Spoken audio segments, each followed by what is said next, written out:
everybody. We've got Emma. We're talking about HR horror stories. And it's over to Emma. Thank you. Hello everyone. For you, those who don't know me, my name's Emma Cromarty and my business is EC Human Resources. Back in the day I wasn't very creative, hence the EC, Emma Cromarty. Yeah, crap name, but my brand is me, so it's just me. In January next year it will be 12 years in business, but I've got many more in HR. Too many, I don't want to say how old I am, but lots and lots of experience in HR. And everywhere I go, people go, oh, I bet you got loads of stories. Can you tell me about what those stories are? What's the most interesting case you've had? And have you had anyone do this, that, and the other? So today, and because it was Halloween last week, and I don't normally dress like this, you know, a week after Halloween, I thought I'd do some HR horror stories just to tell you a few stories and make it a little bit more interesting. Why is this not working? You need someone who knows about IT. Oh no. The mouse isn't even. That's the first. I've just done it. I don't know. I just wanted to touch you. Okay, so the first story I've got is boss touches apprentice inappropriately and thinks it's okay. This actually came to me by accident. I was doing an investigation for a business, and it was for a completely different guy. And he had kicked off with the boss, and I was doing a disciplinary. And it came out during his disciplinary that the reason he kicked off with his boss is because he thought that he was touching people inappropriately and had had enough of it, basically. And one of the examples he gave me was that the apprentice, who was 16 years old, felt uncomfortable every time the boss went literally behind him and grabbed him round the neck and shoulders and gave him a hug, squeezed his shoulders, massaged his shoulders, and was touching him inappropriately on the arse. Lots and lots of different things. But this was a thing that he had done, this boss, for years and years and years, and thought it was completely okay. I sorted out the disciplinary, which was a completely separate issue, but I had to speak to the MD about the inappropriate touching, to which he replied, oh my God, you can't do anything these days, can you? Well, I'm not going to stop it. Then he asked me if I was interested in being his HR person, to which I went, I think I'm all right, thank you.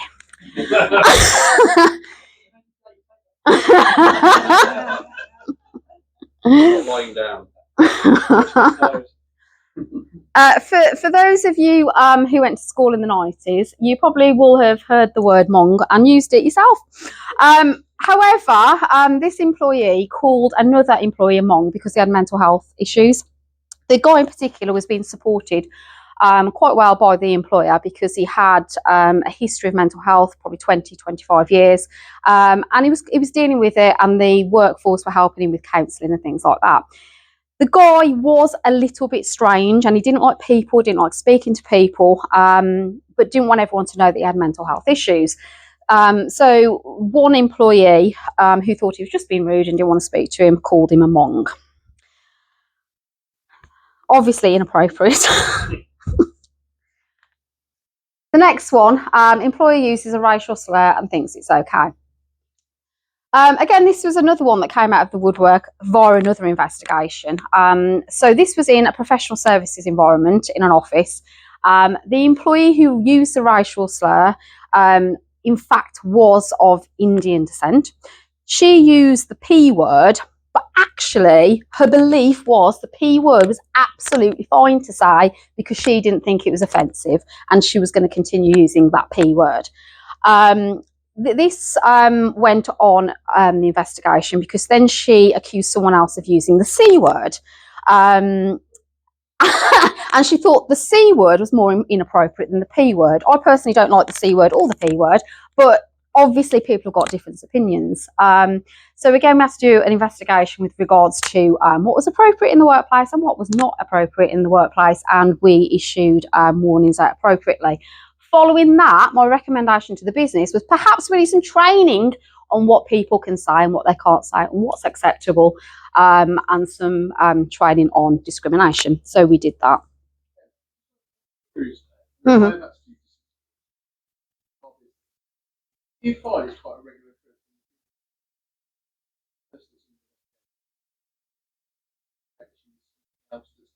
Absolutely, yeah. Or they'll go off sick, so they can't attend. Yeah, or they'll put a grievance in. Yeah. Yeah, absolutely, yeah. I'm doing that because this. Yeah, employee draws a dick on the notice board. The notice board was literally by the front door where customers were coming into the building. And the cock was a massive cock with, you know, it in action. You know what I mean? Again, the employee just thought this was a laugh. This was fine. You know, it doesn't matter that customers are coming through, and that is the first thing that they're seeing when they walk into the business. It wasn't sexual health clinic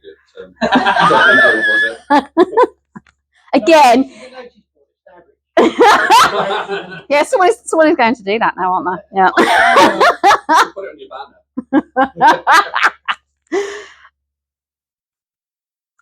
An employee asked another employee if his uncle planted the 9/11 bomb. This was an ongoing, what the office called as banter. So there was a lot of banter around. There was a disabled guy who had a dodgy leg and he walked with a limp. So obviously there was quite a few names. Yeah. Peg leg, you know, all that kind of stuff, aimed at him. There was a couple of apprentices and they were throwing bants backwards and forwards, and this was one of them. Again, when the banter is at this level, they're all very happy, or someone just takes it up a notch, and then someone's not happy. So they put a complaint in about this particular comment. However, because there was so much that had been going on, everyone ended up with something. One of them actually ended up being dismissed. And again, surprisingly, following this incident, I did a load of training on how to behave in the workplace and discrimination. This was a different one for me. So there was a receptionist, and there's a new lady. She'd been there about 3 months, and she walked in with a gorgeous dress on, and the receptionist went, "Oh, I really like your dress. Your boobs look great in it." It is a compliment. The new girl who'd been there 3 months didn't particularly know the receptionist, took offence, put a grievance in for sexual harassment. I think if someone said that to me, I might be a little bit. I don't know if they do. The person saying the comment was lesbian. It could be sexual. Yeah, and if that was a bloke saying it, it'd be a different conversation. Now I feel awkward because I said your dress looked amazing earlier as well. Well, you didn't make any. Stop there. Yeah, I did stop there. This lady felt it was inappropriate that someone had commented on her boobs at work. An employee won't wear his ear protection because he doesn't like the radio station. I mean, yeah. This particular employee, I did a disciplinary with because he refused over and over again to wear his ear protection, and he was working on motorcycles, so he was like revving the crap out of him to fix them. Really, really noisy environment. His reason for not wearing them wasn't, you know, anything medical or because they weren't appropriate for his ears or anything like that. It was because when he started, he listened to Radio 2. But there was a new guy started who wanted Radio 1. So they were now listening to Radio 1 instead of Radio 2.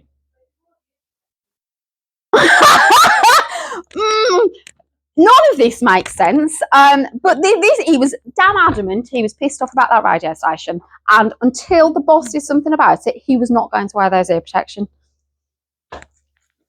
This is people for you. An employee isn't performing in a role, so she goes off sick for a year. I hate when someone comes to me and says, "Oh, I've got an employee, they've been off like a year." I'm like, "What the devil have you been doing? Why have you allowed that to happen?" They allowed it to happen because they were shit scared of talking to the employee. They were scared of talking to her because she had a dodgy foot, and she basically went, "Oh, I've got some mental health issues." So they were scared because they didn't really want to attack her for her foot because they thought it was legit, and they didn't want to speak to her because she had mental health issues and didn't really know what to say. So they just let her keep putting that sick note in and putting that sick note in and putting that sick note in. But they hadn't addressed the performance issues before she went off at all. They'd not done a probation review. They'd just kind of let it go. She'd been there for 6 years but changed her role, and they hadn't really give her any training. They hadn't given, as I say, done the probation review. They hadn't assessed whether she could do it. They just presumed because she'd been there 6 years, she could possibly do this other role. She probably, if I'm honest, knew she was underperforming, hence why she went off sick before they could have that conversation with her. So I come in, in a year, and then obviously start communication with this individual. It literally took me 6 months to get her out of the business. It was tough because they'd done absolutely nothing, and she knew how to play the game. She really, really did. And we offered her a settlement agreement twice. She refused it, wouldn't even look at the paperwork. And in the end, we dismissed and she didn't get a payout. And touch wood, she hasn't put a claim in, but it was probably likely that it was going that way. But if anyone is going off the sick, you need to manage it. Don't be scared of speaking to that person. This client came to me because they found out by accident from their insurance company that apparently someone's got a driving licence which they've got from abroad. They can drive in the UK, but only for 1 year until they get a UK driving licence. This guy had been in the UK driving on, I can't remember what licence it was, for 18 months. So for 6 months, they've been driving illegally. Thank God they didn't have any accidents. So immediately we had to speak to the employee. They were taking driving lessons during this 18 months and had failed it 7 times. So I'm pretty sure they probably were never going to pass it. So we actually ended up dismissing this employee because there was no other job for him, and driving was part of his role because he drove around the UK. But always important to understand whatever paperwork you get at the start of employment, you follow it up and make sure that you've got what you need, as this company clearly forgot. Say again, sorry. Yeah, they could have done that. I mean, presumably they would have took his licence when he first started. I think they just didn't know that he only had a year, and they knew he was kind of doing his lessons but had failed. I don't think no one was picking it up, and I think that's a problem. No one was managing the process. Same with this one. A large cleaning company, lots and lots of different people who were working there on different permits. So they'd taken the documentation when they first started and forgot about them. And in January, they needed some new paperwork, some new documentation. They chased them up in January, but she didn't come back to them. It was only in July they came to me and went, "Oh God, we still haven't got it. What do we do?" So we invited her to a meeting. She didn't turn up. She still didn't provide documentation. So we dismissed because she literally didn't have the right to work in the UK, and they would have been fined. So again, really important to go, right, this is the documentation we've got. Log it on whatever system you've got, and make sure you chase the employees in good time for that documentation, so you are not going to be caught out and fined. Oh yes.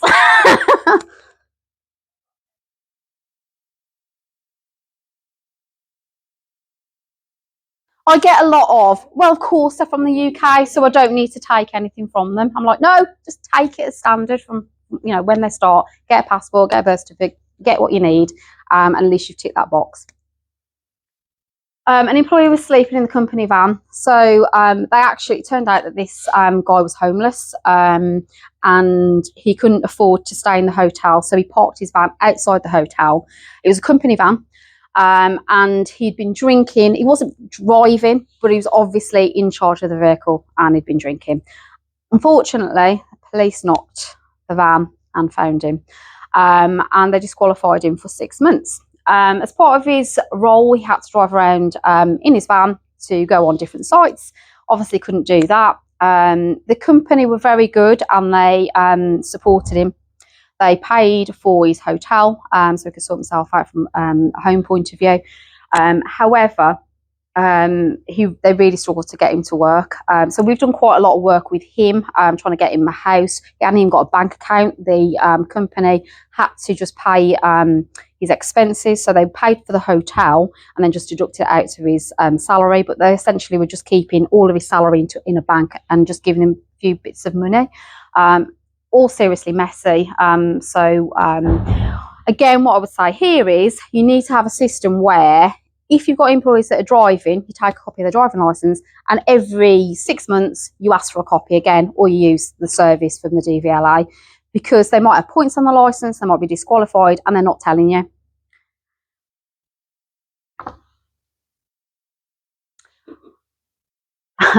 I'm sure this happens quite a lot.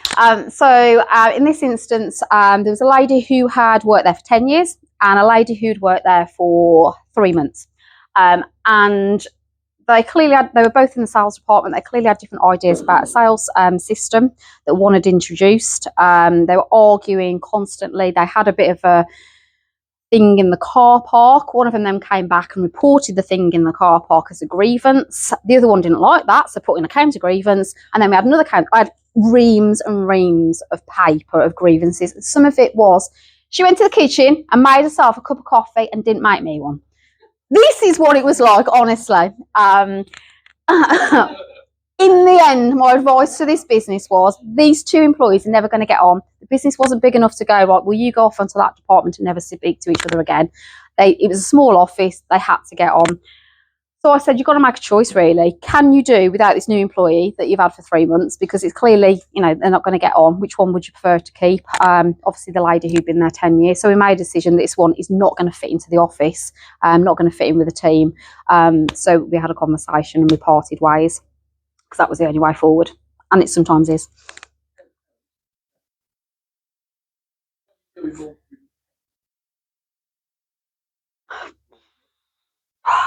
I suppose it depends what you call petty, because everyone's kind of idea of, it is perception, yeah. I often, oh, this has happened, and with the whole boob thing, I possibly would be the person going, oh my God, you look great in that dress. I would be that person complimenting another individual. So for someone to raise a grievance, I find it very strange. But obviously that person found it really, really offensive, especially in the workplace. So it's people's perceptions, but it's all about training your managers, but then training your employees as well to know what could happen in these scenarios. I find that people do and say things that they shouldn't, and things that are inappropriate, and they perhaps at the time don't think they're doing that, or they actually do think that's okay. Like the lady who thought saying the P word was absolutely fine and acceptable. In her head, that's exactly what she thought. She wasn't doing anything wrong. So it's all about training and education. And yes, there'll be more, because we're only human. I always say, when you've got people, you'll have problems. Just for clarification, for those of you who don't know me, I do a lot with Barbie and Ken, and I did that on social media because I don't really like my face video-wise on social media, so I started using Barbie and Ken to tell stories and make it a little bit fun.